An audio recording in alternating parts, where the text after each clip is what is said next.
Tonight, we are opening 9 case files from park districts where search and rescue did everything right and still came back short. These are documented ranger accounts built from shift journals, SAR logs, equipment data, technician reports, and interviews that never made it into public press releases. Some of these files end clean. Most of them do not. If you prefer your horror rooted in procedure, evidence, and the parts of wilderness that do not care what you believe, subscribe to Black Pine Archives and turn on notifications. Stay to the end because the final file connects to details that appear in the first. The activation arrived during the kind of week rangers hated most, when winter still clung to the high country and spring tried to pry it loose with rain. The sky stayed low. The creeks ran loud. The rock fields sweated water and hid their edges under thin, deceptive mist. At a little after mid-afternoon, a personal locator beacon registered a distress alert in a steep drainage with a history of ankle breaks, minor hypothermia, and one old fatality that still lived in the way locals spoke about the place. The coordinates posted with unusual stability, as if the signal had been triangulated by something that did not drift, did not sway, did not breathe. The range field was the detail that made the room go still. Beacon reads 0 meters at rock face. From the SAR log, 0 meters usually meant the beacon was right on top of the receiver, a subject sitting against a tree, a device tossed beside a trail, a pack dropped in panic. It did not mean a signal that behaved like it was located inside a mountain.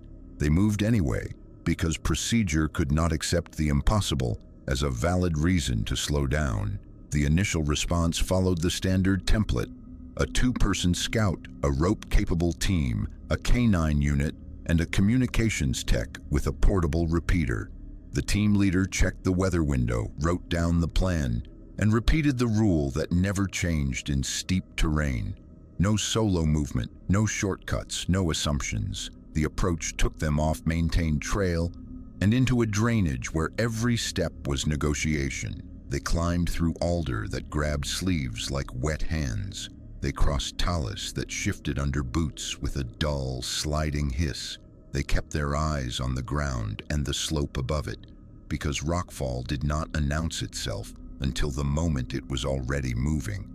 The beacon's tone grew stronger in the receiver, clean and persistent. A calm, electronic heartbeat. The tech called out range updates as they advanced, because those numbers anchored the mind to something measurable. 10 meters. 5, 2.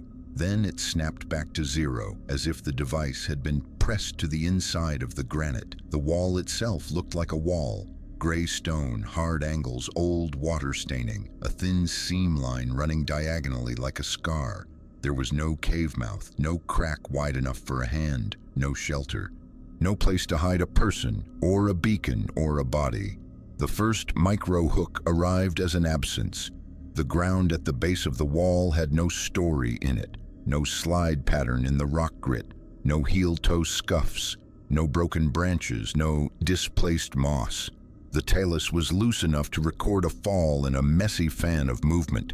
It showed nothing but old settle marks and the team's own careful foot placements. The second micro hook arrived as a presence. The lead ranger stepped in close, lifted his headlamp, and saw the marks. Thin grooves fresh enough that the pale interior of stone showed through. They clustered at shoulder height, not near the ground where a scramble would start, not high enough for a climber to reach from above. They looked like attempts. Repeated, frantic attempts, scratches at shoulder height, fresh. From the inspection protocol, the team treated it like a false reading first, because that was the safest explanation. Signal reflection, granite bounce, a beacon left somewhere else, its signal redirected by terrain. The tech moved the receiver in short arcs, changed orientation, adjusted antenna angle, and walked a slow circle at the base of the rock face. The result stayed pinned. The range count obeyed their position with perfect discipline. like an object that existed exactly where it said it existed. Every time someone moved toward the wall, the number dropped. Every time someone moved away, it rose. The response curve looked clean, almost eager.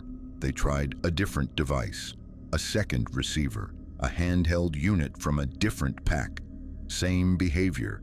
The canine unit arrived with a handler who had learned to trust a dog's refusal more than a human's confidence.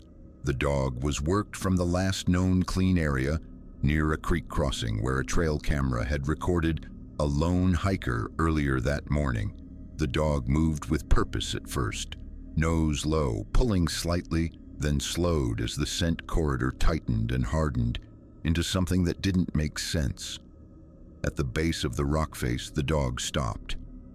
The handler did not drag it forward.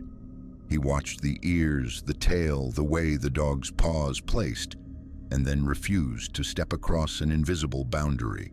K9 refused forward movement at boundary. From the canine handler report, the dog circled, whining once, then planted itself and leaned back as if the air beyond the line was occupied. The team leader ordered a controlled pause. He did not say the word fear. He said hazard. He said unknown. He said they would document, reassess, and continue the search perimeter without compressing everyone against the wall like bait. They began documentation the way they always did when something didn't match the narrative. Photographs with scale, measurements, a marked reference point on stone, a taped line indicating scratch height relative to average shoulder level, close-ups of the grooves under angled light to show depth and direction. One of the rangers noticed the direction first. Most of the cuts angled upward, not down like a slide, not sideways like someone searching for a grip. Upward like someone trying to climb into a seam that did not exist. A single detail turned the scene from strange to intimate. In one groove, caught like a snag, was a fiber thread, bright against gray stone, synthetic, the kind of material used in technical shell jackets, the kind you wore when you trusted the mountains to behave like mountains, fiber consistent with technical shell fabric. No brand match in immediate inventory. From the evidence note, it became the close-up object everyone stared at too long because it suggested contact, it suggested proximity, it suggested the wall had taken something. The proof ladder built itself in real time, even if no one called it that. First, the team's witness, the pinned signal and the marks. Then the artifact, the scratches, the fiber, the measured height. Then the independent fixation, the beacon's logged range field and stable coordinates. Then the external procedure, evidence tagging, photographs, chain of custody, a formal SAR notation that did not soften what the devices reported. They widened the search anyway because procedure demanded it and because no one wanted to admit that the center point of a rescue operation was solid rock. Rope teams worked the adjacent slope lines, scanning for hidden overhangs and narrow chimneys. A second canine run checked for scent drift along the drainage. A grid sweep was set on the nearest bench where a subject might have moved if injured. Nothing. No clothing, no blood, no broken branches, no dropped pack, no footprint corridor leading away, even though the wet ground would have held it like wax. As dusk slid in, the weather changed. The air thickened. Mist pooled in the drainage and began to climb. The wall, which had looked ordinary under daylight, turned darker and flatter, as if the stone was swallowing the headlamp beams instead of reflecting them. Then the beacon changed, not in strength but in character. The pulse interval shifted for a brief window, irregular enough that the tech stopped talking and stared at his unit as if it had spoken. Signal pattern shifted, pulse interval irregular for approximately 7 minutes. From the communications worksheet. For those minutes, the range field did something it had not done all day. It flickered between values without the receiver moving. 0, 1, 0, 2. 0 again, as if the beacon was being turned in a hand that wasn't visible, pressed closer and then eased away. No one saw movement in the rock. No seam opened. No stones fell. There was only the receiver's tone, the kind of steady, human-designed sound that felt wrong inside the forest's wet silence. The team leader ordered a withdrawal from the immediate wall, framed in the language of safety and rockfall risk. The order was correct even if the reason was not written down. If something was staging a signal, they would not hand it proximity. They pulled back to a safer stand of trees and watched the slope with lights off, letting their eyes adjust. The tech logged the timestamps. The canine handler kept his dog close without forcing it to look at the wall again. The rope team checked anchors they had set, because focusing on knots kept the mind from inventing new explanations. When they returned at first light, the scratches looked the same. The fiber was still there, caught in stone like a tiny flag. The beacon still transmitted. The range field still resolved to 0 meters at the rock face. With the same calm obedience, the search transitioned from rescue to recovery without anyone saying the word out loud. A closure memo was drafted with the accepted safe explanations: signal malfunction, terrain reflection, likely fatality, possible fall with unrecovered remains. The wall and what it implied did not belong in official language, yet the file carried its own quiet accusation. A locator beacon had asked to be found. It had been found. It had been found in a place a human could not occupy. Weeks later, when the case was audited for training, the most unsettling detail remained the one that did not look supernatural at all. The scratches had not been random. They had been purposeful, upward, as if the subject had not fallen, as if the subject had tried to enter. Archival transition. The first file ended at stone. The next file ended at a timestamp. In the early weeks, nobody called it a pattern. They only called it another incident, filed and numbered, waiting for the next call. The valley station sat low in a timber bowl where sound usually layered itself without effort. Wind in the needles, insects working the dark, a creek that never stopped talking. Even the building had its own noise, the soft tick of cooling metal, the occasional groan of lumber settling, the quiet hum of a refrigerator that was always a little too small for the job. Night duty in that place was mostly routine, stitched to brief spikes of urgency. A locked gate checked. A campfire seen from the ridge and marked for a morning follow-up. A lost tourist calling late and embarrassed. Most nights, the ranger on duty learned the valley by its constant background, the way a person learned a house by its familiar sounds. That was why the first event stood out before it could be explained away. It happened at 3:17 a.m. on a night that had been otherwise ordinary. The ranger had been seated at the desk, filling in a maintenance line item and sipping coffee that had already gone cold. The station windows were slightly cracked for air, and the creek's sound had been present enough to ignore. Then the valley's background sound collapsed, not lowered, not muffled, removed. In the same instant, the wind stopped moving the branches outside. Insects stopped vibrating against the mesh screens. The creek became a visual ribbon only, glinting faintly under starlight with no voice attached to it. I looked up at the clock because the silence felt timed. It landed on 3:17 a.m., like it had been waiting. From the night ranger's shift journal, the ranger tested his own senses first, because that was what trained people did when the world behaved wrong. He snapped a glove against his palm. The sound existed, but it did not travel. It felt as if the air refused to carry it outward, keeping it too clean and too close. He tapped a pen against the desk. The click was sharp, isolated, and dead. Outside, the world looked normal. Trees stood, water moved. Mist hung low in the creek bottom. Nothing sounded alive. I could hear my own breathing, but I could not hear the creek. It was like the valley had been muted, not me. From a personal audio note recorded after the event, The silence lasted 7 minutes. When it ended at once.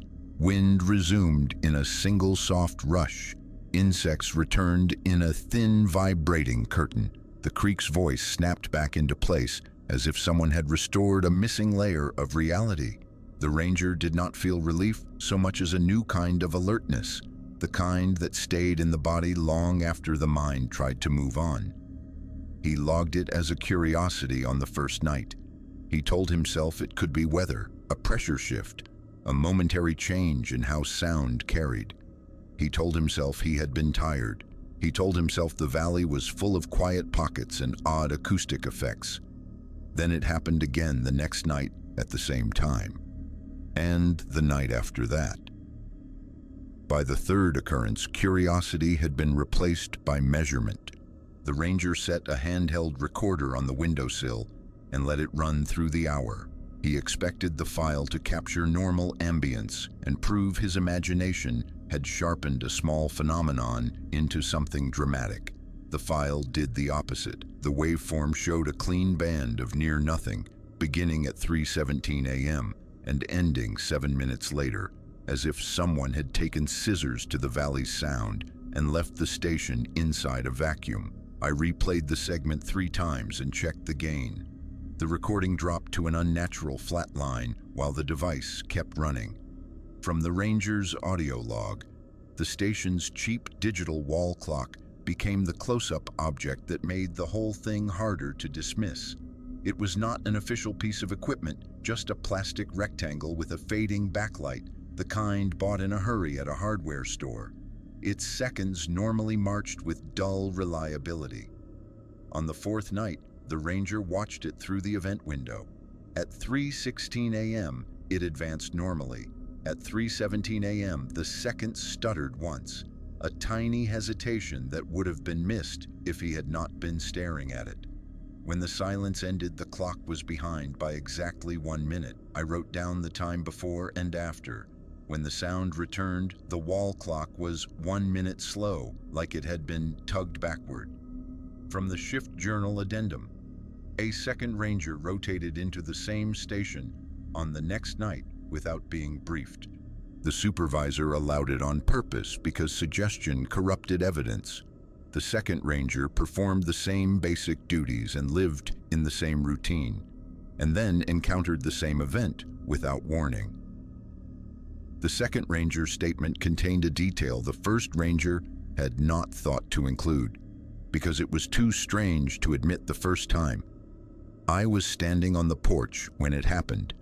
I saw the treetops stop moving, like the wind had been cut off at the root. From the second ranger's statement, the station's radio did not fail. The power did not flicker. The weather instruments recorded no sudden change that matched the timing. The silence arrived with the precision of a scheduled switch and left the same way. The next step was external verification. A technician in the district office compared the audio file to other station recordings and confirmed the timing band. The technician's report was written in careful language, but the care itself revealed discomfort. I verified the file integrity and found no interruption or power loss. The ambient drop presented as a clean band, not a gradual reduction. From the technical analysis on the fifth night, the team set 3 recorders in different positions. One inside the office, one outside near the vehicle bay, and one higher on the ridgeline above the station. The intent was simple. If this was local equipment interference, the ridge recorder should have behaved differently. If it was weather, the band should have varied across positions. All 3 files showed the same silent window with the same start time, as if the valley itself had been isolated from sound and then returned. I aligned the timestamps across devices. The drop occurred simultaneously, within the limits of recorder drift. From the follow-up comparison note, the proof ladder built itself in a way the district could not ignore.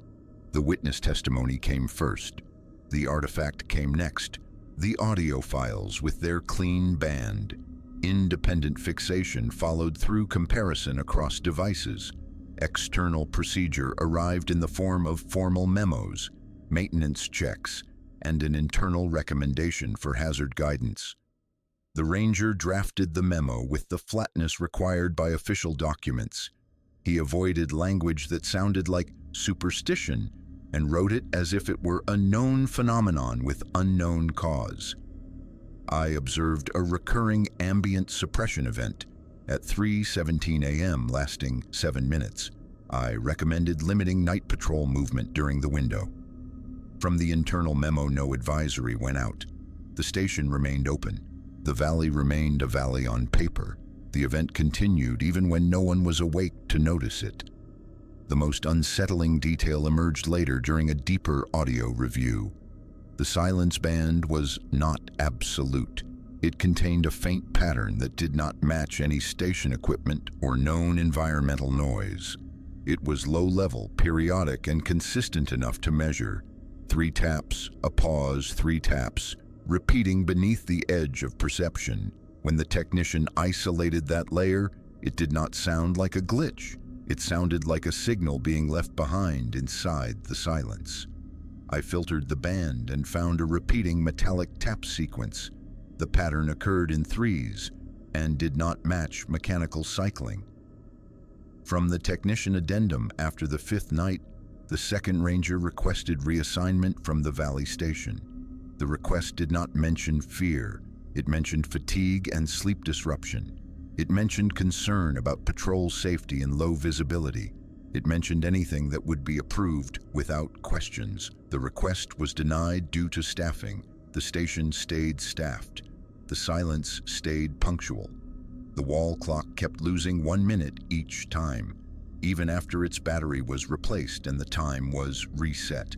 And slowly, the file stopped reading like an isolated anomaly and began to read like a message in an unfamiliar language. The valley was not merely going quiet. It was making a space for something else, a window in which normal sound could not exist, a mute interval, a controlled gap, a signal that did not need a voice. Archival transition. The second file ended at a timestamp. The third file began at a boundary line where a trained dog refused to cross, as if the air itself had rules. A K9 unit was not built for superstition. It was built for continuation, odor to direction, direction to behavior change to a find. The handler, Trent Mallory, had spent years learning the difference between a dog hesitating because the ground was confusing and a dog refusing because something ahead was wrong. The missing subject was a day hiker named Alan Reeve, reported overdue by 1 night. The case looked routine on paper. Weather had stayed stable. No storms, no lightning. Temperatures low but not extreme. The trail system was familiar, the kind used by families and weekend hikers, with signposts and a well-marked register at the main trailhead. The last known point was clean enough to make everyone confident at first.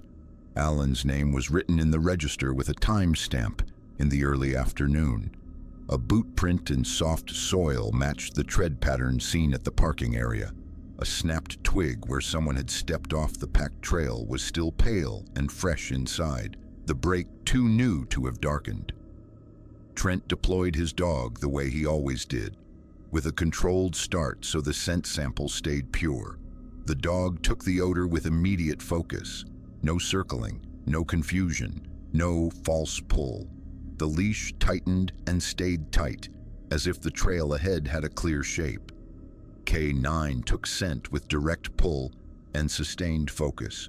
Trail presented as continuous. From the handler's initial field note, the first stretch was textbook. The dog moved through underbrush and around fallen limbs without losing the line.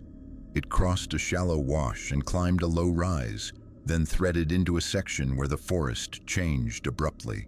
Mixed growth gave way to a dense stand of fir. The ground turned darker, layered with needles that muffled footfalls. Light thinned between the trunks in a way that made the air feel colder than it should have been. At the edge of that stand, the dog stopped, not slowed, stopped. The dog's body stiffened as if it had reached a physical barrier.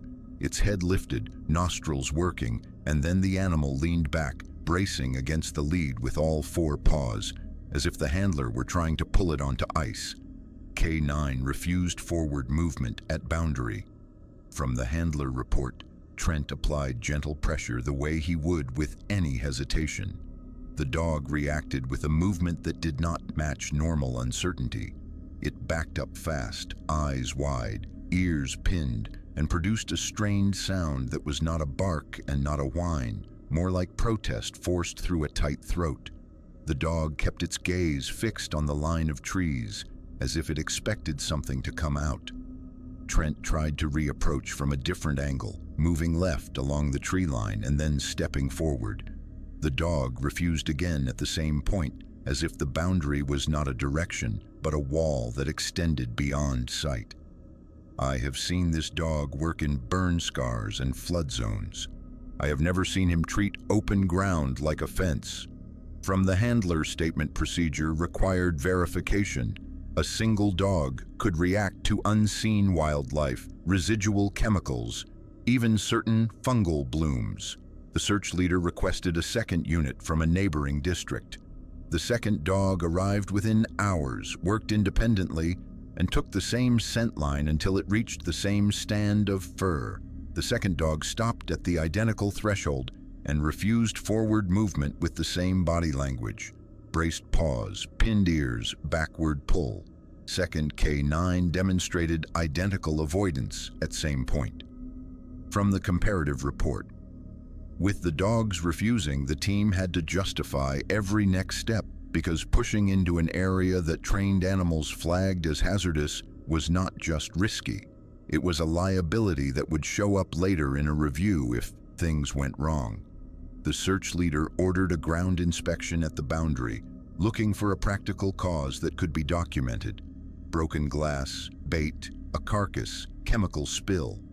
At first glance, the ground looked ordinary. Fir needles, damp soil, small stones. Then a volunteer knelt and noticed a circular compression in the forest floor, a ring where needles and dirt had been pressed down evenly as if a heavy object had settled there.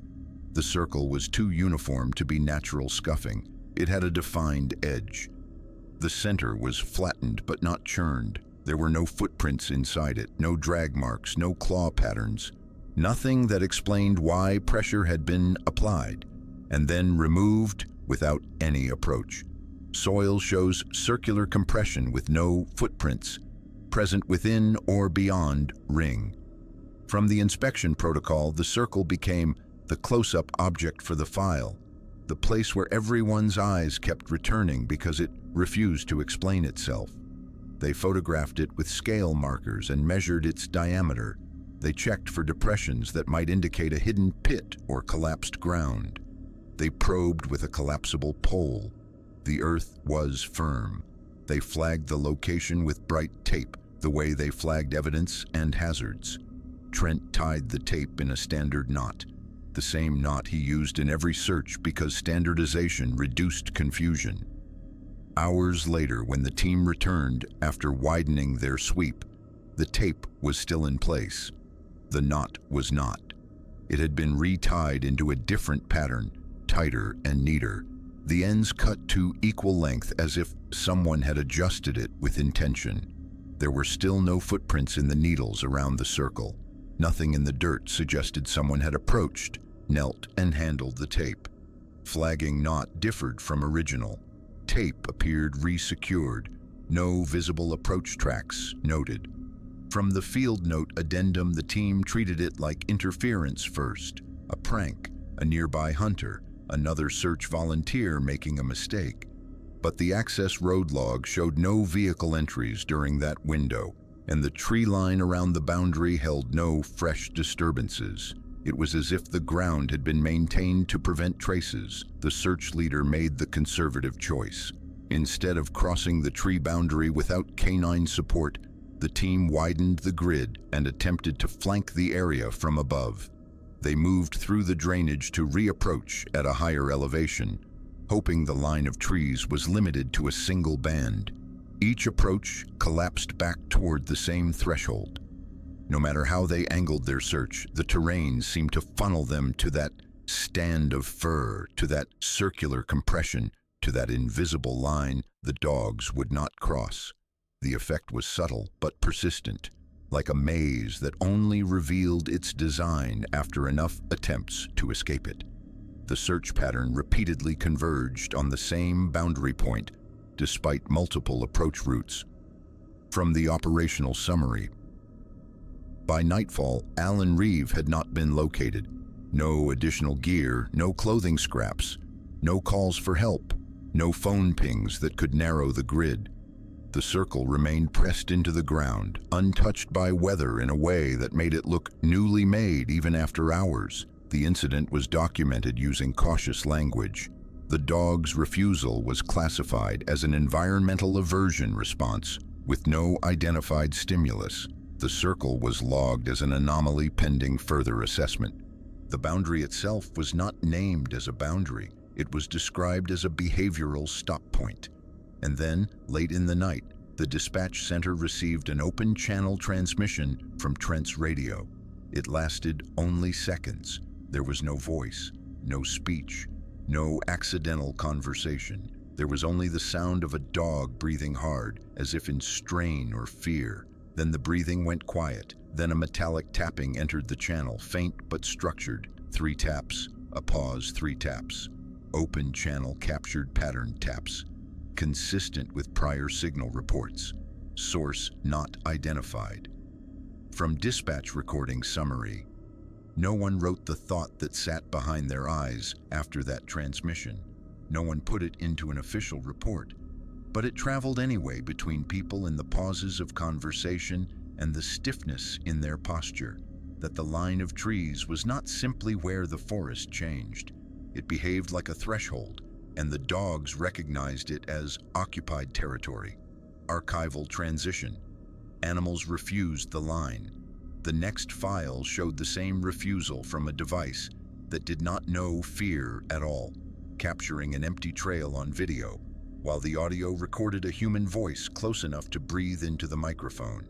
Trail cameras were supposed to be boring. They existed to capture predictable things: deer moving at dusk, bears nosing at a salt lick, the occasional hiker pausing to adjust a pack. They were impartial devices anchored to trees, their perspective fixed, their memory cards dutiful. In most cases, the footage was used for wildlife surveys, or to confirm that a trail was being used the way rangers thought it was being used. This file began after a missing person report that arrived late in the day, when daylight already felt thin and the air carried the damp chill that came before real winter. The subject, listed as an adult day hiker, had signed in at a trail register and never signed out. A vehicle remained in the lot past closing. A search was initiated because the case sat in that narrow band of time where swift action still mattered. The trail camera in question covered a pinch point. 2 rock outcrops forced the path to narrow steering foot traffic within a few steps of the lens. It was the kind of placement meant to eliminate chance. If someone passed through that section, the camera should have seen them. A backcountry technician retrieved the memory card under procedure and logged the chain of custody. The close-up object for this file was that card, no bigger than a fingernail, sealed in an evidence bag with a label that carried a date, a time, and a case number written in careful block print. Memory card removed and sealed under evidence protocol. Chain of custody maintained. From the property log, the initial review was routine. The technician opened the video file corresponding to the estimated window of travel and watched the clip in accelerated playback. The frame showed a still corridor of forest and rock. Leaves shifted slightly. Moonlight moved in slow increments. No human figure crossed. No animal broke the background. Nothing approached close enough to trigger the kind of motion blur that usually betrayed presence. The timestamp matched the last known movement window to the minute. It should have ruled the pinch point out entirely. Then the technician listened to the audio track.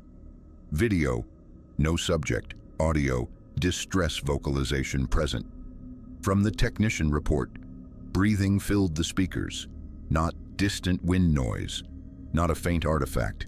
It sounded close, within a few meters of the microphone, wet and urgent in the way human breathing became after a sprint or a sudden panic.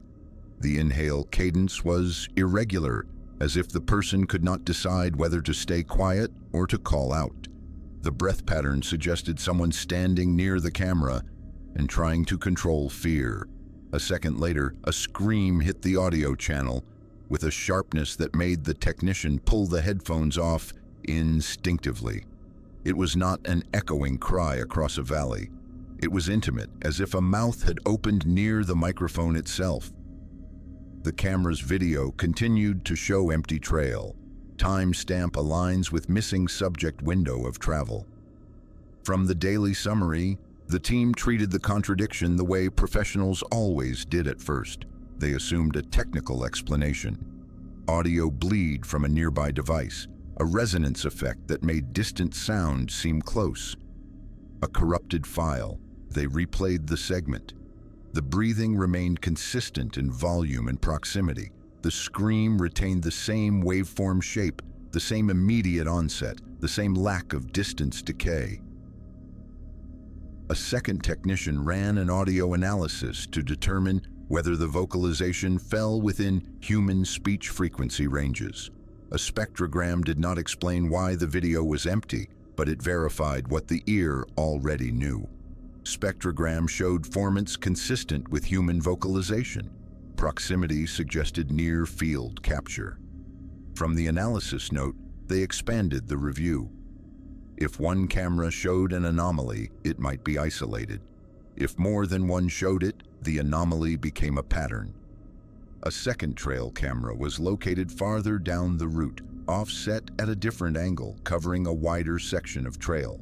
Its video file at the same timestamp also showed no person, no shadow, no reflective surface, no movement beyond the ordinary. Its audio carried the same breathing. Then, under the breath, a short burst of sound that registered as a human plea. The words were clipped and partially masked, not clean enough to quote verbatim as language, but clear enough in tone and cadence to identify as distress. Second device captured matching distress segment on audio track. Visuals remained negative. From the cross-check note, the simplest explanation would have been that the missing subject was never there and the microphones had captured someone else. But the time alignment was too tight. The pinch point was too narrow. The sound proximity was too intimate. If the breathing had occurred that close to the camera, the person should have been within the field of view. A ranger supervisor ordered an immediate site sweep the next morning, treating the audio evidence as potential proof of an incident near the camera line. A small team returned to the pinch point and conducted a ground search with lights and thermal equipment. They found nothing that matched human struggle. No broken brush, no scuffed rock, no dropped gear. The ground was damp enough to preserve tread marks, and yet the soil held only the ordinary scatter of wildlife impressions from the night before. No subject located, no ground disturbance consistent with approach or struggle. From the field sweep report, the absence became a second artifact in the file. Not a physical object, but the documented lack of one. The report lines began to stack on top of each other, each one removing another normal explanation. The case officer requested the raw file be preserved for internal training and technical review.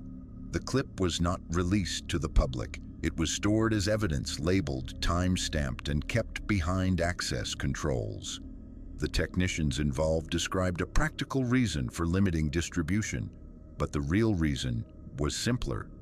Nobody wanted that sound spreading. The breath and scream were not the only elements in the audio. When the analysis was repeated with noise reduction, another layer became visible beneath the human distress. A faint rhythmic tapping, low and metallic, repeating with a structure that felt intentional.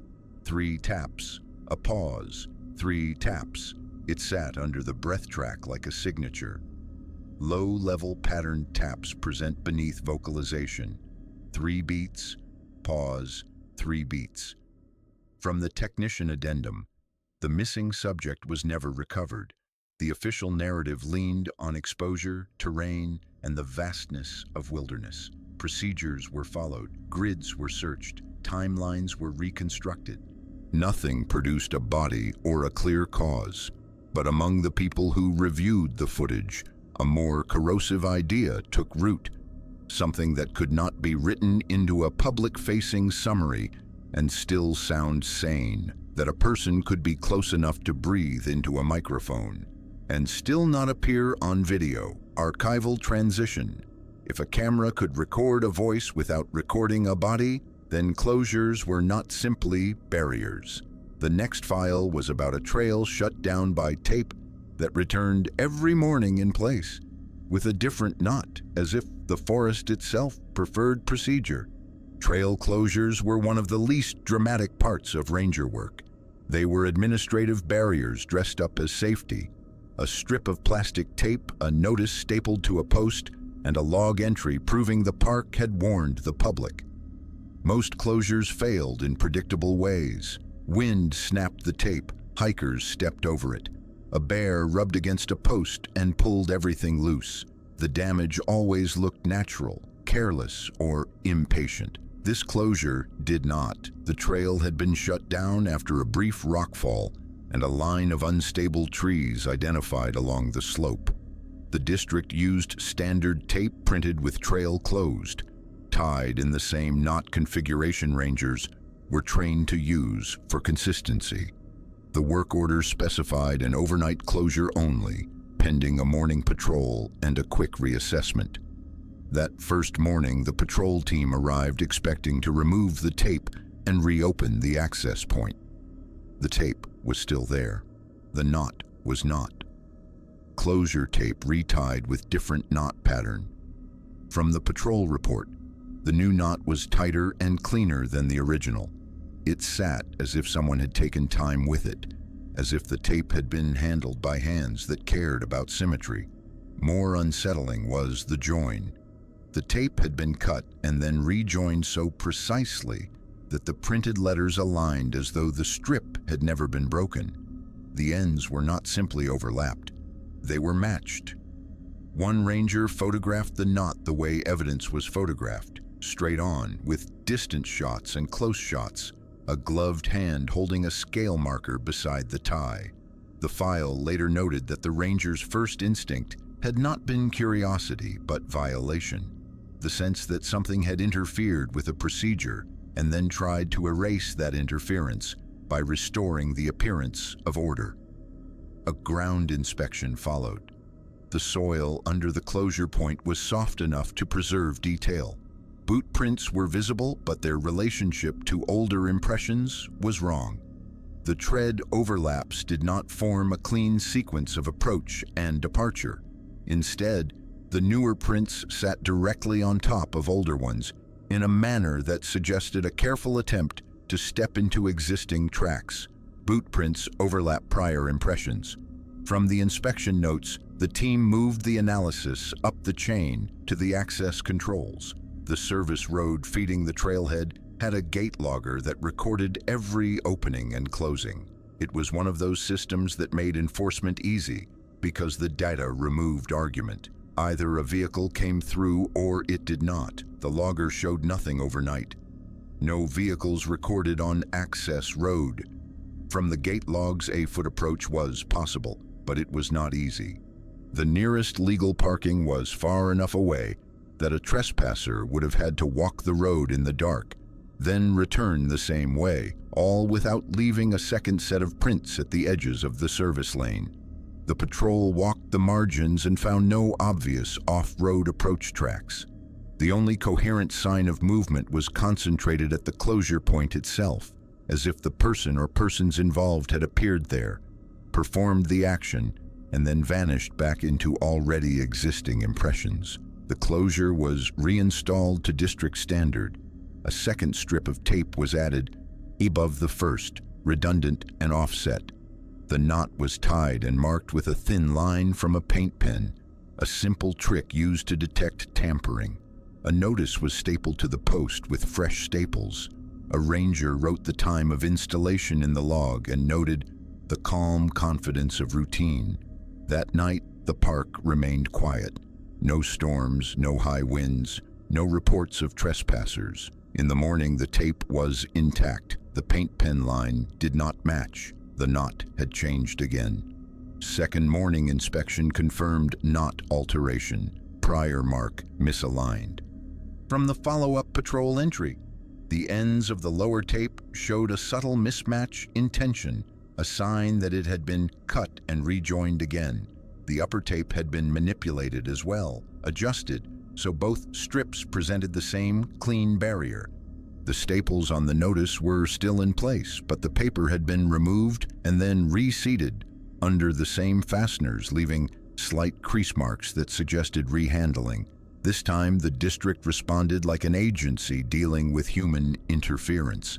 They escalated documentation. They installed a low-light trail camera aimed at the closure point and configured it to record both video and audio.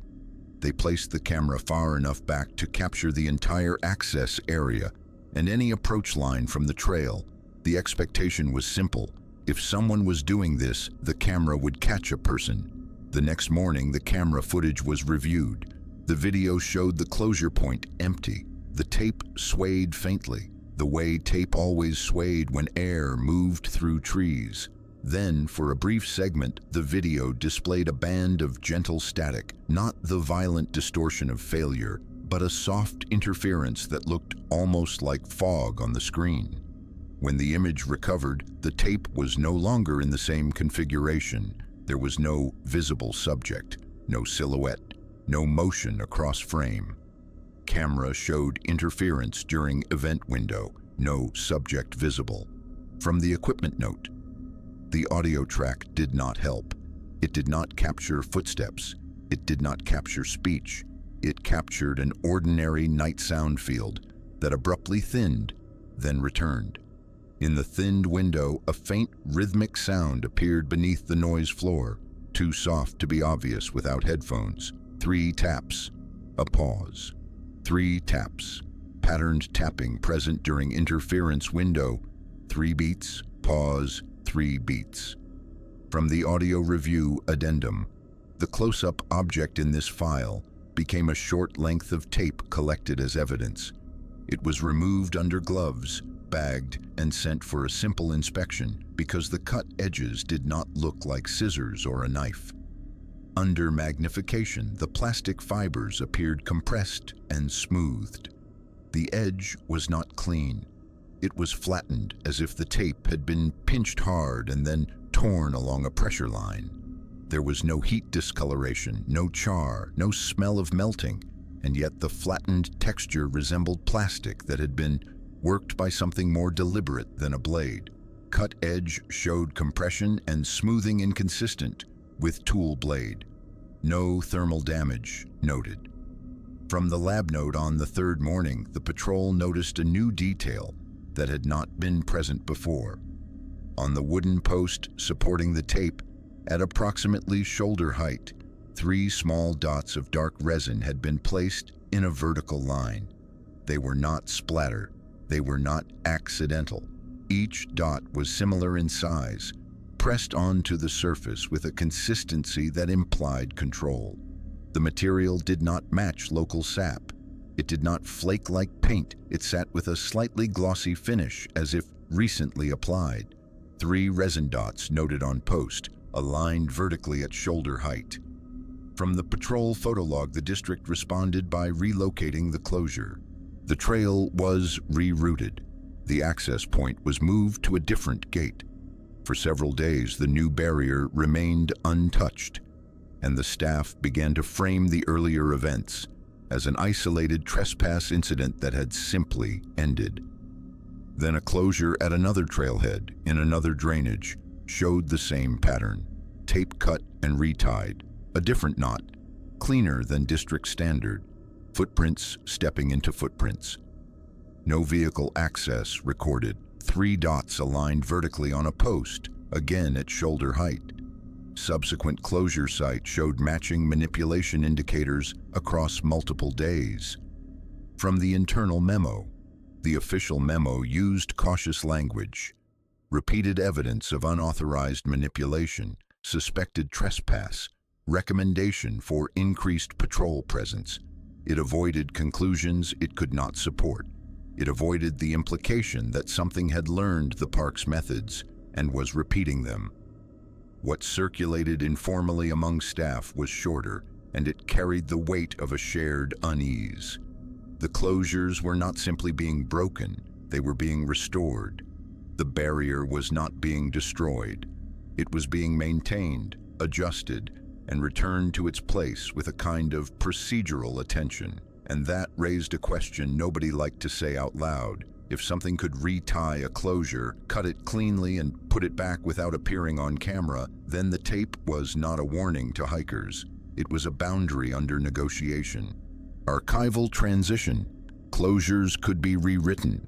Warnings could be made to look intact. The next file was about an object that was supposed to be personal and secure, found warm and active on the trail, with a lock that did not belong to its owner. The missing subject had done everything right, at least on paper. The trailhead receipt timestamp matched the ranger station's camera sweep.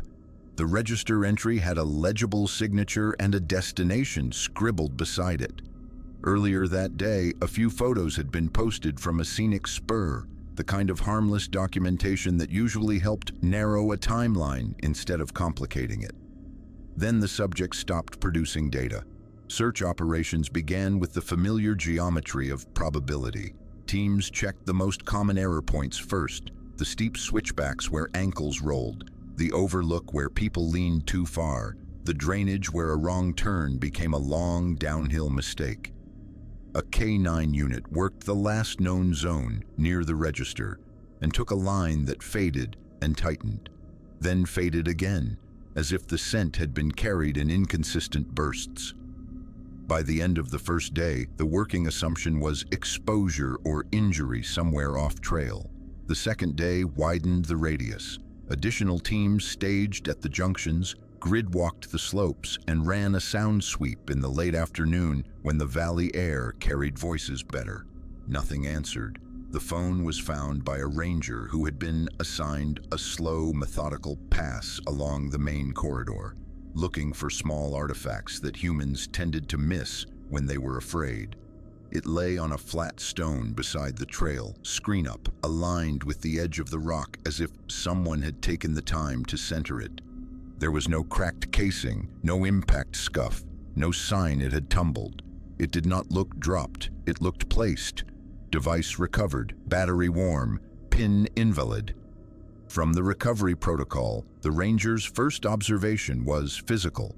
The phone was warm, not sun-warmed because the canopy was thick and the day had been cold. Warm in the way electronics became warm after being held against fabric or pressed in a palm. The screen lit at a touch, showing the lock interface that should have been familiar to its owner. A standard procedure followed. The ranger did not attempt random codes. The ranger attempted the owner's known PIN, provided by family and verified through earlier communications. The phone rejected it. A second attempt, slow and careful, also failed. A third attempt triggered the security delay, the device's polite refusal to continue trusting anyone. The next step was evidence handling, and it began to feel less like a lost item and more like a staged message. The phone went into an evidence bag. The stone was photographed. The surrounding ground was checked for prints. The soil was soft enough to show detail, and yet there was no clear approach track leading to that rock. The trail itself carried plenty of normal shoe impressions, but none that peeled off toward the stone in a fresh, readable line. The close-up object became the screen glass. Under angled light, the surface showed smudge patterns that were fresh enough to catch the beam. The marks were not the usual constellation of taps and short swipes, consistent with a user quickly checking messages. They were longer arcs, broader and heavier, like someone's hand had been larger or had pressed with more force than necessary. A technician documented the smudges with macro photos and then compared them to earlier usage patterns, pulled from the subject's public posts, the visible thumb zones and swipe behaviors captured in reflections. Smudge pattern inconsistent with owner's hand size. From the technical note, the simplest explanation was theft. Someone had found the phone, tried to access it, failed, and abandoned it. That theory worked until the carrier log arrived. The last ping occurred after the subject had been reported missing, at a time when the device should have been either dead, locked down, or stationary in an evidence bag. Last ping recorded after reported disappearance. From the carrier log, the location of that last ping made the room go quiet, in the way offices only went quiet when a line on a map crossed into an area nobody wanted to name. The plotted point sat off-trail in a restricted zone, near a rock outcrop that matched earlier anomalies in the district. It was the same general terrain type where a locator beacon had once registered an impossible range value at a rock face. Ping location plotted within restricted off-trail zone near rock face. From the mapping addendum, the phone had been found on the trail. The ping placed it somewhere else, later. Either the device had been moved after recovery, which would have meant a chain of custody breach, or the ping represented something that did not align with the device's physical reality. Both options were unacceptable. The evidence team followed protocol anyway, because protocol was the only thing that kept fear from turning into improvisation. The phone was transported to a controlled environment. The bag seal was documented. The device was placed into a shielded workspace to prevent live network interaction. A technician initiated a forensic extraction process designed to pull data without altering it. At first, the phone behaved normally. The file structure was intact. Metadata readouts matched the model. The storage partition responded to standard commands. The device did not appear damaged. Then the technician accessed the voice memo directory. The screen flickered once, not like a full restart, but like the backlight had blinked under a sudden load. A file appeared at the top of the list, unlabeled, with no clear date marker. It was not consistent with the device's naming conventions. It sat there as if it had always existed, yet none of the index data matched. The technician did not press play immediately. The technician documented the anomaly, captured screen images, and noted the file's existence with timestamps. Only then did the technician initiate playback, expecting static or corruption. The audio contained breath, close to the microphone, followed by a calm voice reading a timestamp that did not match any system clock in the lab. The cadence resembled the missing subject's speech patterns enough that the technician flagged it as possible similarity, not proof. The voice ended with a faint, rhythmic tapping, 3 taps, a pause, 3 taps. Unlabeled audio contained subject-voice similarity, patterned taps present. From the lab summary, the extraction was halted. The technician did not continue, not because the data was supernatural, but because continuing would have been a procedural risk. Any unexpected behavior in an evidence device required escalation. The phone was rebagged. The seal number was changed. A transfer request was filed to send the device to a higher lab with more advanced shielding and independent verification. The official report concluded that the device had been tampered with and that the PIN change suggested third-party access. The report emphasized known possibilities: theft, coercion, deliberate misdirection by a person with knowledge of the subject. It also noted the possibility of automated security changes triggered by repeated failed attempts. What the report did not answer was simpler and harder. If the phone had been altered, why had it been warm? If it had been stolen, why had it been placed so carefully, screen up where it would be found? If it had been accessed, why did the security no longer recognize the person it belonged to? And if it had truly been moved into the off-trail zone after the subject vanished, why did the timeline align with other files that ended at rock faces and missing sound? One ranger, in a private after-action note that never entered the official archive, wrote the only sentence that felt honest. It behaved like an object that wanted to be found, but did not want to be opened. From an unofficial field note archival transition. Some cases ended when the subject disappeared. Others ended when the paperwork changed. The next file was not about a missing person alone. It was about missing pages and the specific kind of absence that suggested someone had learned which details mattered most. The case had ended the way many searches ended, when the wilderness refused to give back what it took. The subject had not been located. The terrain had been cleared as much as weather and manpower allowed. The final forms had been signed. The after-action packet had been assembled, stapled, and clipped into a district binder with the same habits and routines that made tragedy survivable.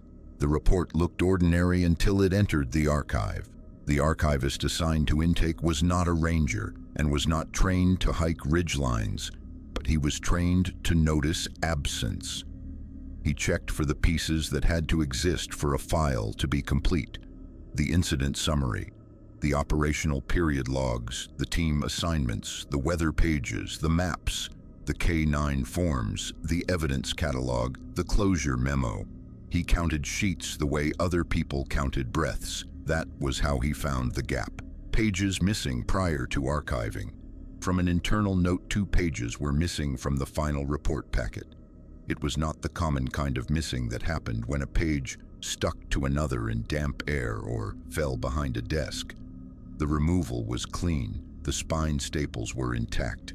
The hole punches along the left edge matched the rest of the packet, which meant the pages had been punched and included at one point, then extracted by someone who had access and enough patience to do it carefully.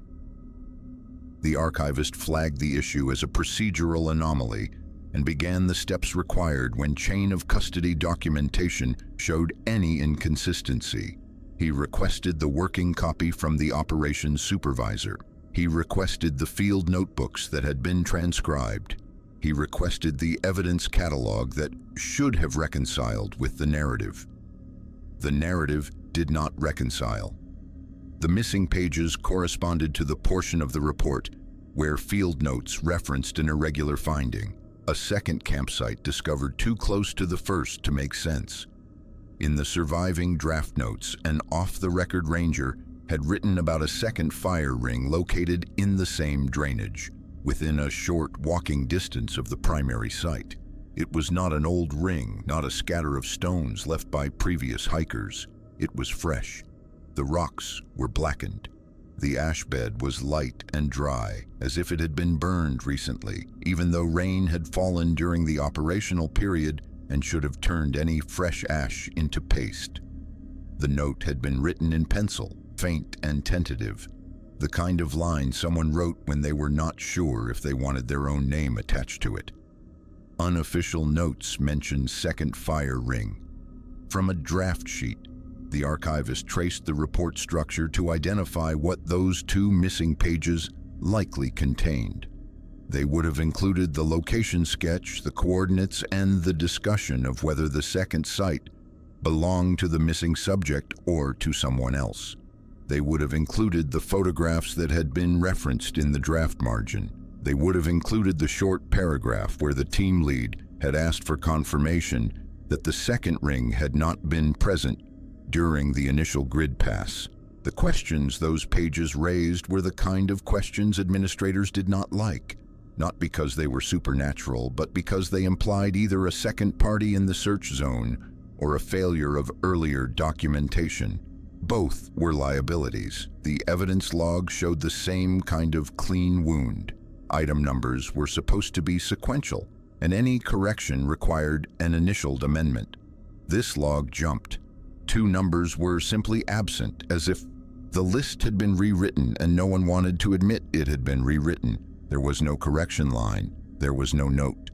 There was only the silence of missing integers. Evidence log skips item numbers. From the catalog, the archivist reviewed the evidence ledger against the property room sign-in sheets. He checked the sealed bags that remained. Torn fabric samples, a water bottle, a laminated trail map, a strip of closure tape collected from a separate incident, a memory card from a trail camera. He did not find entries that matched the missing item numbers. The close-up object in this file was the binder itself. It was a standard district binder with metal rings and a plastic spine. Under normal handling, the rings showed scuffs and dull wear. This binder showed fresh abrasion marks on the inside edges of the rings, small, bright scratches in the metal as if something hard had been used to pry it open rather than simply pulling the tabs. The archivist noted it because it was specific and because it suggested intent. He also noticed an odor that did not belong in a paper archive. It was faint but unmistakable. Pine resin, the sticky, sharp scent that clung to hands after handling sap. The report pages had no visible stains, but the smell sat in the stack, as if the paper had spent time in a place where resin lived in the air. Binder rings showed fresh abrasion, faint resin odor noted. From an archive observation, the district initiated an internal review because even a mundane explanation would have been unacceptable. Missing pages meant compromised documentation, and compromised documentation meant compromised procedures. The review followed the safe choreography of bureaucracy. Interviews were conducted. Access logs were requested. Supervisors were asked where the packet had been stored between final signature and archive intake. The chain of custody moved through common hands. The incident commander, the operations lead, the planning section, the duty ranger, the admin clerk who scanned the report into the system. No one admitted touching the pages. Some staff were offended by the implication. Others looked exhausted in a way that suggested they had already decided not to fight a thing they could not name.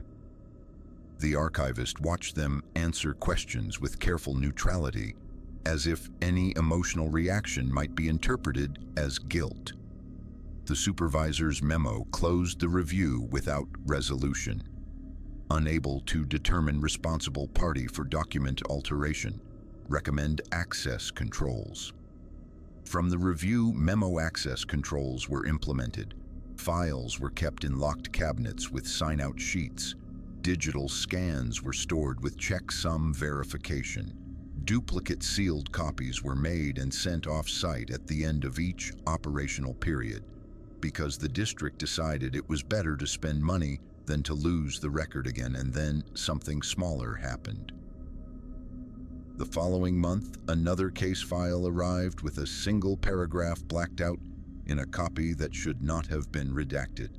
The black bar was not a standard redaction strip. It was uneven, as if applied by hand. The digital scan did not show it, only the physical copy did.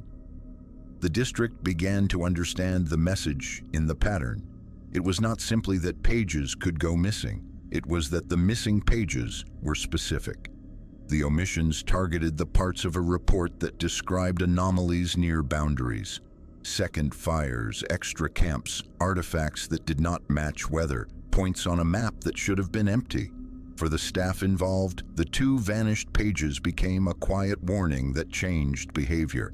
Rangers started keeping personal copies of their field notes at home.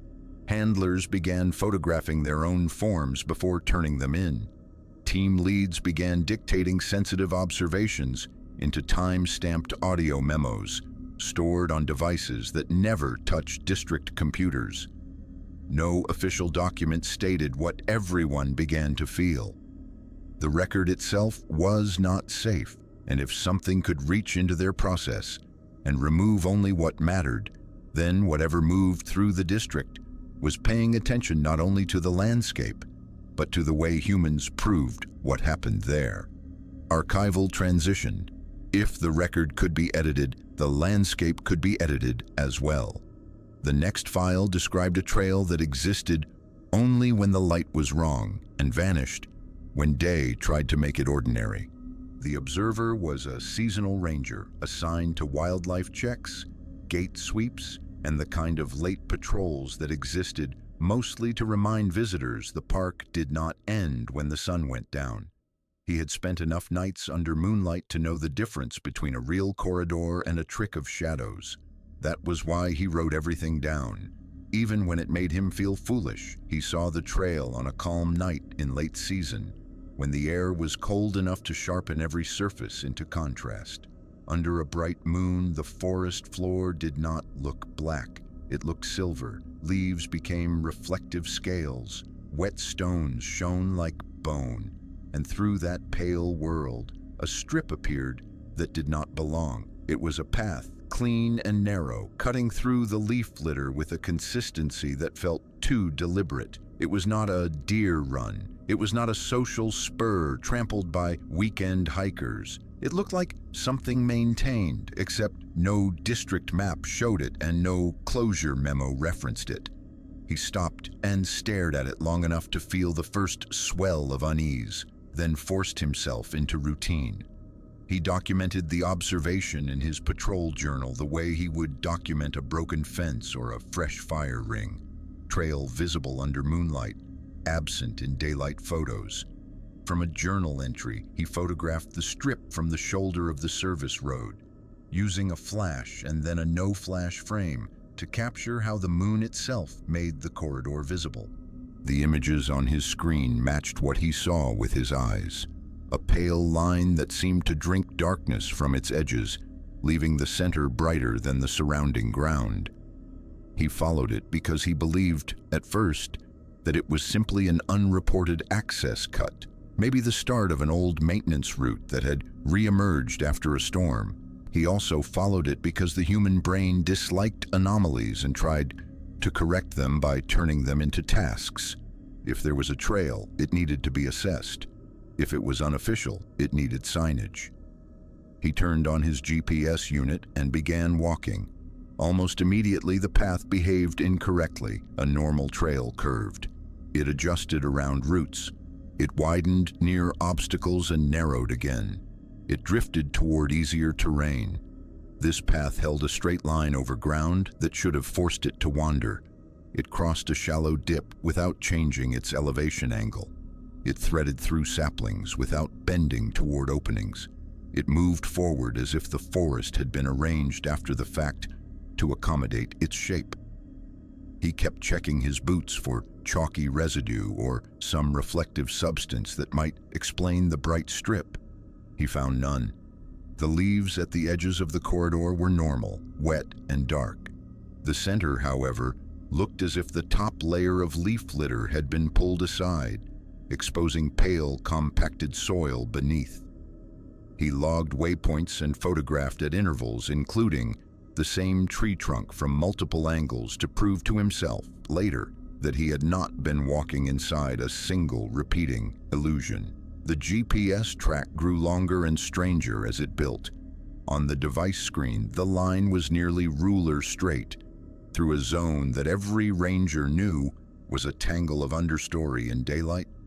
GPS track shows straight path through no trail zone. From navigation data, the sound field changed around the same time. The path began to feel less like a corridor and more like an instruction. The forest did not go silent the way it had in the earlier Valley Station reports, but it thinned. Wind still moved the canopy, yet the movement did not seem to translate into texture. The faint insect buzz that lingered even in cold months dropped away. His own footfalls sounded too sharp, as if the air refused to soften them. It was the same sensation described in other files. The world still functioned, but the distance between sounds collapsed, making everything feel close and watched. He slowed and brought his flashlight up, scanning forward. The beam did not change the corridor much. The path stayed pale beneath it, stubbornly readable. Then he noticed something that turned his stomach without giving his brain a clear reason. There were no footprints. The path looked walked, but it did not show the micro damage of travel. There were no scuffs, no heel impressions, no crushed leaf edges that suggested recent traffic. It looked like a trail meant for walking that had not yet been walked. He recorded a brief note on his phone, keeping it short because he did not want to hear his own voice in the forest. "I can see the trail clearly, but the ground looks untouched." From a phone memo, he reached a small opening he did not remember existing there, a place where the trees stood back a few steps and the ground dipped into a shallow basin. The cold intensified as if he had stepped into a different air pocket. He did not see anything that could be called a structure. He did not see any fire ring, any sign, any artifact. What he felt was the sensation of arriving somewhere that expected him. He stopped. He turned his flashlight off for a moment and let his eyes adjust. The trail remained, pale as a ribbon. He did not go farther. He turned around and walked back the way he came, staying centered on the pale strip. The return felt easier, like sliding down a groove, and that ease scared him more than resistance would have. He kept glancing behind him even though he could not have explained what he expected to see.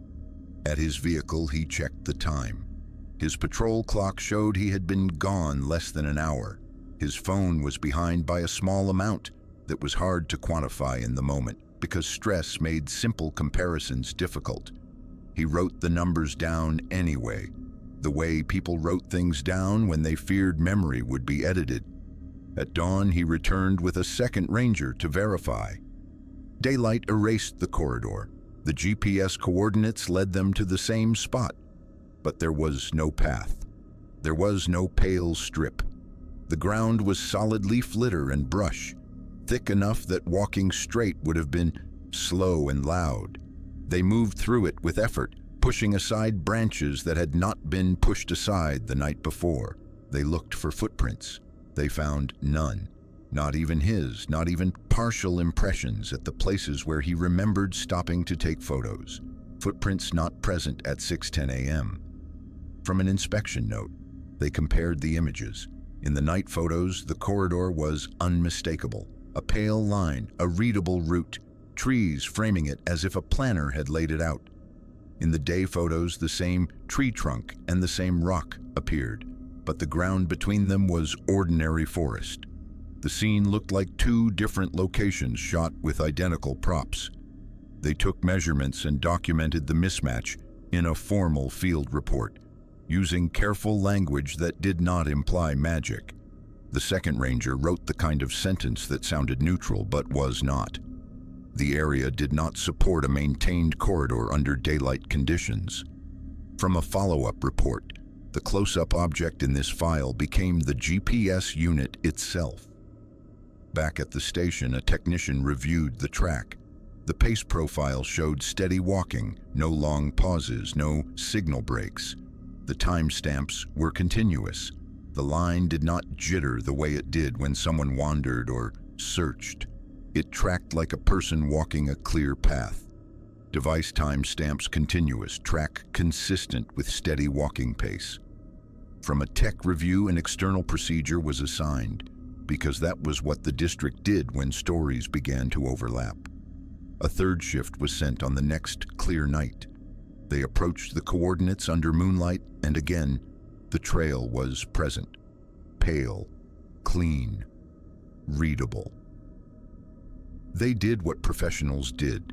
They marked trees along the corridor with removable tape so they could confirm the exact route at daylight. They photographed each marker with the GPS screen visible in frame. They left the site and returned at dawn. The tape was gone, not torn, not hanging, not crumpled on the ground. Gone with such completeness that it felt like it had never been applied. The bark showed no adhesive residue.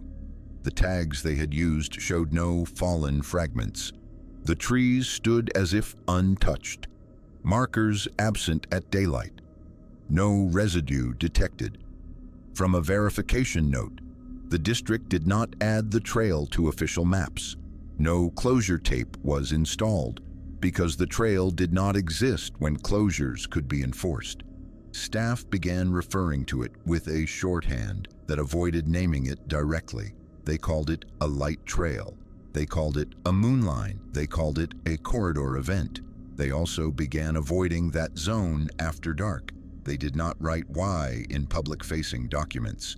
They only wrote the procedural outcomes, patrol reroutes, recommended time restrictions, a quiet suggestion that seasonal staff not work alone near that sector of timber. The most unsettling detail emerged in later review when the ranger compared his first night's photos to the third shift's images. The corridor was identical down to small features, including a pale stone at the edge of the strip that looked like a landmark. It meant the trail was not random. It appeared with consistency, as if it were being offered on schedule, and erased with the same precision, as if daylight was an inspection it refused to fail. Archival transition. The corridor file suggested the landscape could open and close like a door. The final file suggested the door sometimes opened the other way, returning someone who should not have been able to walk back at all. He appeared at the edge of the parking lot before dawn, walking out of darkness the way fog rolled in from the tree line. The first ranger who saw him thought for a split second that the search had finally worked, that exhaustion had delivered a survivor back to the only obvious landmark left in the district. Then the ranger noticed his feet. He was barefoot on cold gravel, skin raw and pale, toes mottled from exposure. He should have been limping, cursing, collapsing.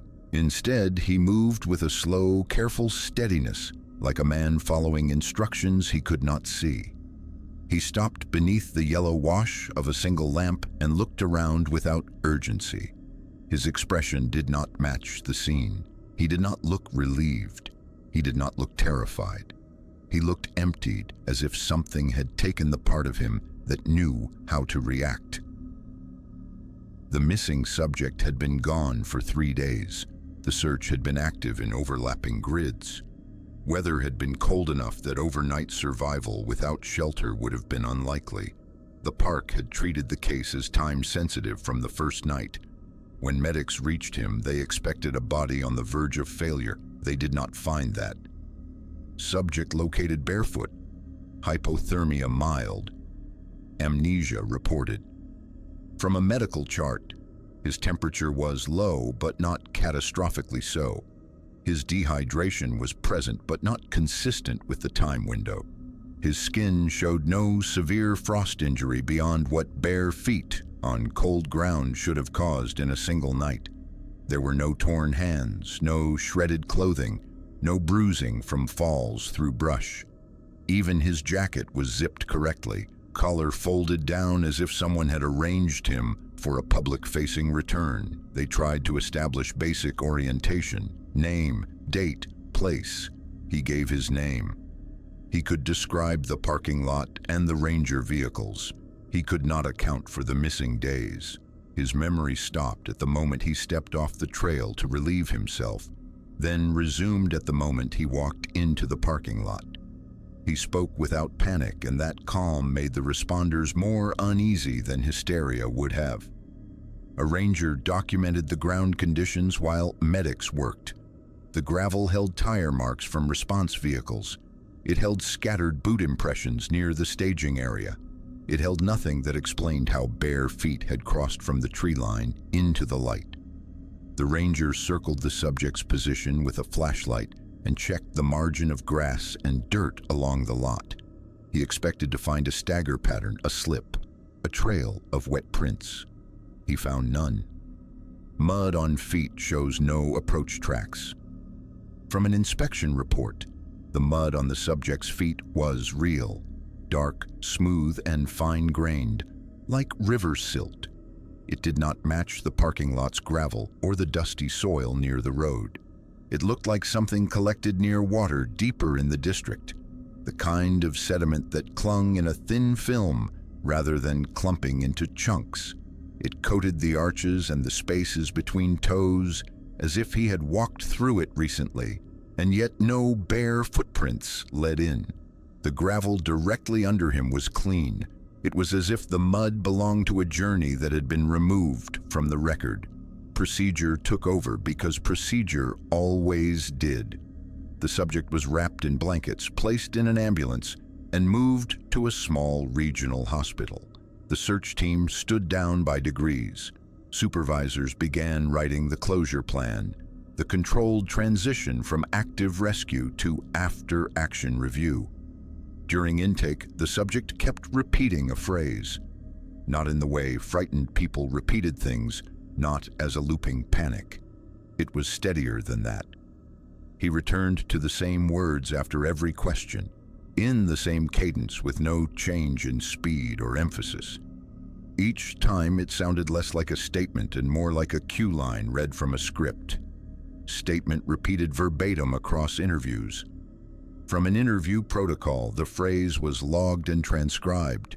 It did not contain a coherent explanation. It sounded like a location instruction paired with a time, and the time was always the same. 3:17. The subject could not clarify what 3:17 meant. He did not know if it referred to morning or afternoon. He did not know why those numbers felt necessary to say. He only knew he had to say them, like a check-in requirement. The close-up object in this file was not the mud or the blankets or the stretcher. It was the subject's wrist. A medic noticed a small dot on the inside of the wrist near the crease. It was dark, perfectly round, and slightly raised, as if a drop of resin had been placed there and allowed to set. It was not a bruise. It did not smear when wiped. It did not look like ink. It looked like one of the marker dots documented on closure posts in a different case file, scaled down to the size of a fingertip. Single resin dot noted on subject wrist. Non-biological appearance. From a medical addendum, they tried to remove it with alcohol swabs. It remained. A small sample was scraped and bagged as a precaution. No immediate identification was made. The result was filed into the evidence chain with the quiet seriousness people used when they feared ridicule. The subject's boots never returned with him. That detail should have been simple. Boots got lost. Boots were stolen. Boots sank in mud. But the search area had been tight. His route was known. Targeted sweeps were performed along the last confirmed segment of trail. Nothing turned up. No boot prints leading away. No discarded gear. No scent continuation beyond the initial deviation point, because the dog teams had worked the first night before weather could wash everything away. The missing boots became a question no one wanted to ask out loud. What removed them and why? A follow-up procedure was initiated because unexplained amnesia required documentation. The subject underwent neurological evaluation. He showed no obvious head trauma. He did not display intoxication or withdrawal. He did not present with a pattern consistent with seizure disorder. His memory gap remained intact despite repeated attempts to reconstruct the timeline. The case was officially recorded as a successful recovery with unresolved memory loss. That should have been the end. It was not. During one interview, an audio recorder captured a faint underlayer beneath the subject's repeated phrase. It was not airflow from the vent. It was not a chair creak. It was not radio interference. It was patterned, consistent, and unnervingly familiar to anyone who had reviewed the earlier files. 3 taps, a pause, 3 taps. Background pattern taps detected in interview room audio. From an audio review, the technician who flagged it wrote a conservative note and attached a spectrogram showing evenly spaced impulses in the low-frequency band. The report did not assign a cause, it only confirmed presence. The ranger who conducted the final on-site follow-up wrote a private observation in a personal journal, not in the official case file. It was the kind of detail that did not belong in reports and yet refused to stay out of memory. He wrote that the subject's eyes kept shifting toward the same corner of the room, head tilting slightly as if listening for an instruction that never arrived. The subject never said he heard anything. He simply tracked that empty corner with quiet attention. then returned to repeating his phrase. In the weeks that followed, the district's staff discussed the case only in fragments. They did not want to build myths. They did not want to give shape to something that might prefer staying unshaped. They focused on what could be written down without sounding like a story. The facts were enough. A man disappeared for 3 days in cold weather. He returned without his boots. His medical condition did not match the timeline. His feet carried mud that belonged somewhere else. The parking lot held no approach tracks. He repeated a time-linked phrase with mechanical consistency. A resin marker dot appeared on his wrist, and beneath his voice on the recording, there was the same coded tapping that had threaded through other incidents. The case closed on paper. It did not close in the archive, because the last unresolved element did not belong to the subject at all. It belonged to the system around him, the way evidence behaved, the way time markers repeated, the way the district's anomalies showed an interest not only in people, but in documentation. The return felt less like rescue and more like delivery, as if something in the wilderness understood what a closure memo required, as if it knew the difference between a missing person and a returned one, and as if it wanted the record to show compliance, while the truth of the missing 3 days stayed locked behind a door that only opened at 3:17.